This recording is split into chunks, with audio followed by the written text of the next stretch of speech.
दोस्तों नमस्कार। वास्तविक संख्या के दूसरे पार्ट में आज हम बात करेंगे प्रश्न संख्या 12 से प्रश्न संख्या 26 तक के वस्तुनिष्ठ प्रश्नों की।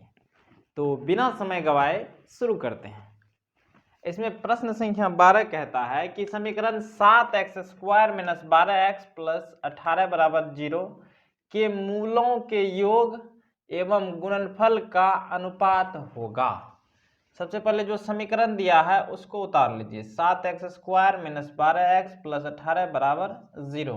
यहाँ से a बराबर 7, b बराबर -12, c बराबर 18 हो जाएगा। ठीक है। इसमें बोला है मूलों का योग। मूल मान लेते हैं अल्फा और बीटा। तो योग बोला है तो अल्फा प्लस बीटा जो कि -b/a होता है। b दिया है यहाँ पर -12, अब माइनस यहाँ है तो माइनस माइनस प्लस हो जाएगा बटा a का मान 7। उसके बाद मूलों का गुणनफल यानी अल्फा इंटू बीटा जो कि c/a के बराबर होता है। c का मान 18 है और a का मान 7 है। इसका अनुपात बोला है तो मूलों का योग है 12/7 और गुणनफल है 18/7। तो अनुपात निकाल लीजिए। इससे ये चला जाएगा 6 से 6 दूनी 12, 6 तिया 18 यानी 2:3। ऑप्शन डी हमारा सही जवाब होगा। इसी तरह से अगला प्रश्न देखते हैं। यदि द्विघात समीकरण ax² + bx + c = 0 के मूल बराबर हों, मूल क्या हो? बराबर हो तो c का मान होगा। तो ये हमारा मानक रूप में दिया हुआ है ax² + bx + c = 0। और मूल कब बराबर होता है? जब d का मान 0 के बराबर हो। d यानी b² - 4ac = 0। ये मानक रूप में है तो इसी के अनुसार ये फॉर्मूला बना है। तो यहाँ से हमको खाली c अलग करना है। तो b² बराबर हो जाएगा 4ac, माइनस वाला चीज इधर जाएगा प्लस में। c अलग करना है तो इसको इधर टपा दीजिए। तो b² / 4a = c। यही हमारा c का मान हो जाएगा b² / 4a। Option D. तीसरा सवाल इसमें बोला है यदि समीकरण bx² + ax + c = 0 हो, 0 के मूल समान हो तो c बराबर। यहाँ पर देखिए ये मानक रूप में नहीं दिया है +c = 0, जबकि यहाँ पर मानक रूप में दिया था। तो इसके लिए d का मान ये b² - 4ac = 0 होता है। लेकिन यहाँ पर a के जगह b कर दिया है और b के जगह a कर दिया है। तो हम लिखेंगे यहीं से c बराबर b² / 4a।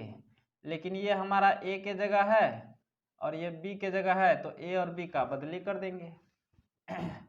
तो b के जगह रख देंगे a² और a के जगह रख देंगे b, तो 4b। तो c का मान हो जाएगा a² / 4b। Option B. बाकी c तो दोनों में बराबर ही है तो इसका डायरेक्ट हो जाएगा। या इसको हल कर सकते हैं। कैसे हल करेंगे? तो d बराबर 0 होता है, लेकिन यहाँ पर a के जगह b दिया है, b के जगह a है और c के जगह c है। तो b² - 4ac = 0 होगा मानक रूप के अनुसार। लेकिन b के जगह a है तो a² - 4 इंटू a के जगह b है और c के जगह तो c है बराबर 0। a² - 4bc = 0। इसको उधर टपाइए तो a² बराबर हो जाएगा 4bc। हमको c को अलग करना है तो इसको इधर टपा दीजिए। तो a² / 4b = c। तो इससे कीजिए चाहे इससे कीजिए, बतवा बराबर है। आसान यही था इसीलिए बताया इसको।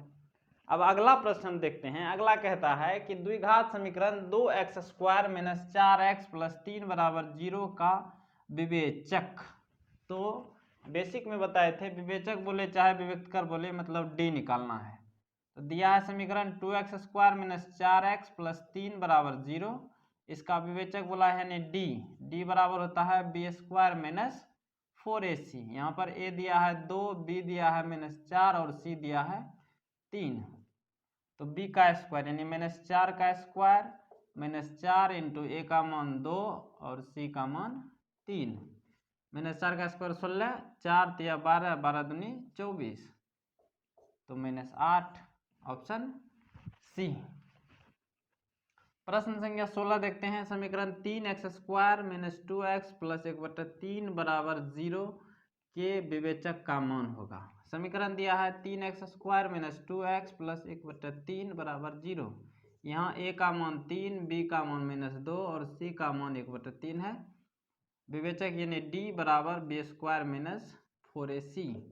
b का मान दिया है -2, -4 × a का मान 3 और c का मान 1/3। 3 से 3 चला जाएगा, 2 का स्क्वायर 4 घटा 4 बराबर 0। Option A. ठीक है, उम्मीद है कि यहाँ तक आपको समझ में आया होगा। और कुछ प्रश्नों को लिखते हैं। हमारा अगला प्रश्न है, यदि द्विघात समीकरण cx² - bx + a = 0 का विवेचक शून्य है, ठीक है, विवेचक शून्य है तो समान मूल बीटा का मान होगा। तो दिया है हमको क्या, cx² - bx + a = 0, यानी a के जगह c दिया है और b के जगह -b और c के जगह a है। और ये भी बोला है कि विवेचक यानी d का मान 0 है, तो मूल तो समान होगा। जब d 0 होता है तो मूल वास्तविक तथा समान होता है, तो वही समान मूल बीटा का मान पूछा है। तो मूल निकालने का सूत्र बताए थे -b + -√d/2a।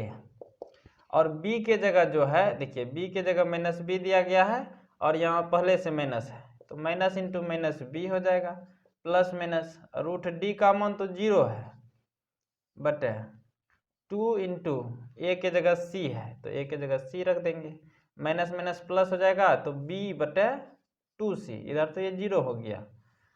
तो समान मूल यानी बीटा या अल्फा दोनों का मान वही होगा, b/2c। Option A.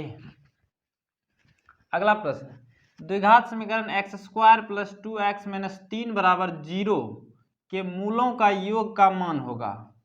तो x² + 2x - 3 = 0, इसमें मूलों का योग, तो मूल मान लेते हैं अल्फा और बीटा, तो इसका योग होता है -b/a और b का मान दिया है 2 और c का मान -3। तो b का मान दिया है 2, तो -2 और a का मान दिया है 1, तो -2/1 क्या हो जाएगा, -2। Option A.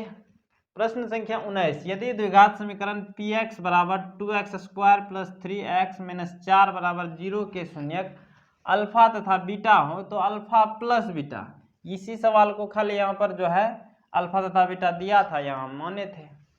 तो दिया है 2x² + 3x - 4 = 0, यानी a का मान 2, b का मान 3, c का मान -4।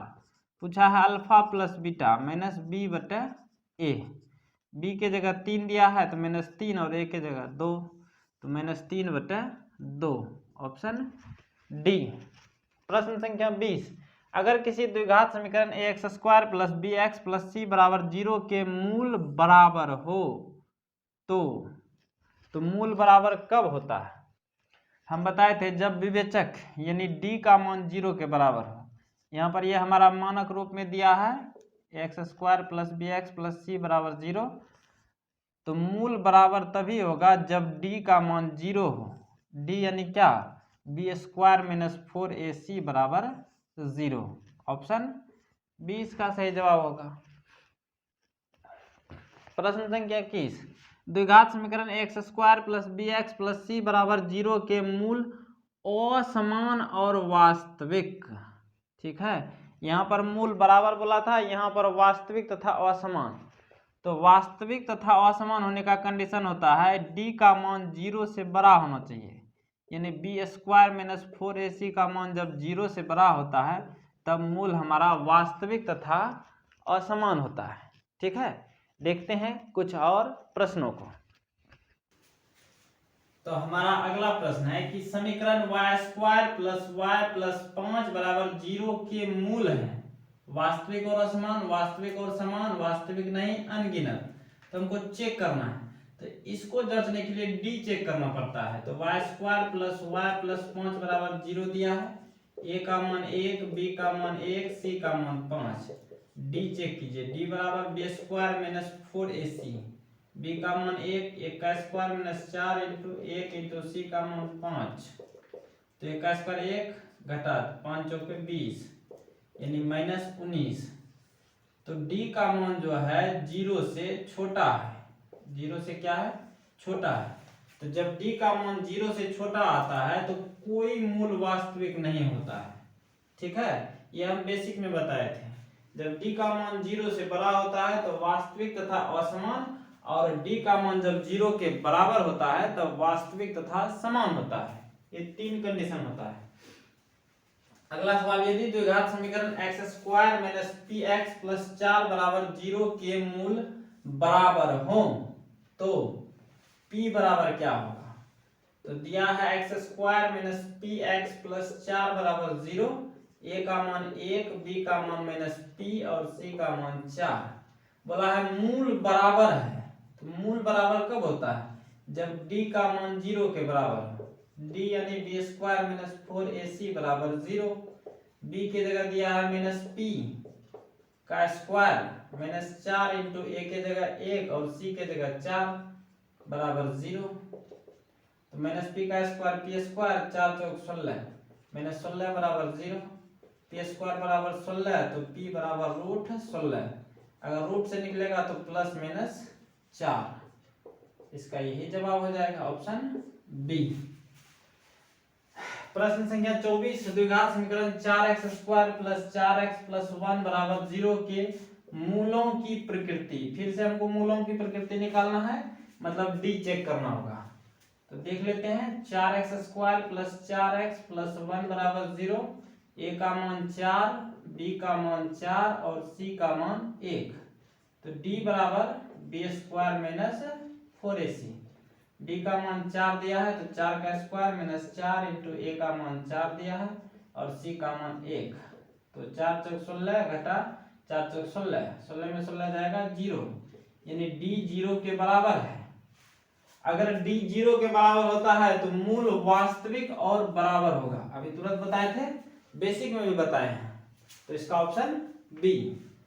अगला प्रश्न, प्रश्न संख्या 25 कहता है द्विघात समीकरण x square minus 5x minus 300 बराबर 0 का विविक्त कर होगा। विविक्त कर या विवेचक दोनों एक ही चीज होता है, दोनों का मतलब d निकालना है। तो दिया है x square minus 5x minus 300 बराबर 0, a का मान 1, b का मान माइनस 5, c का मान माइनस 300।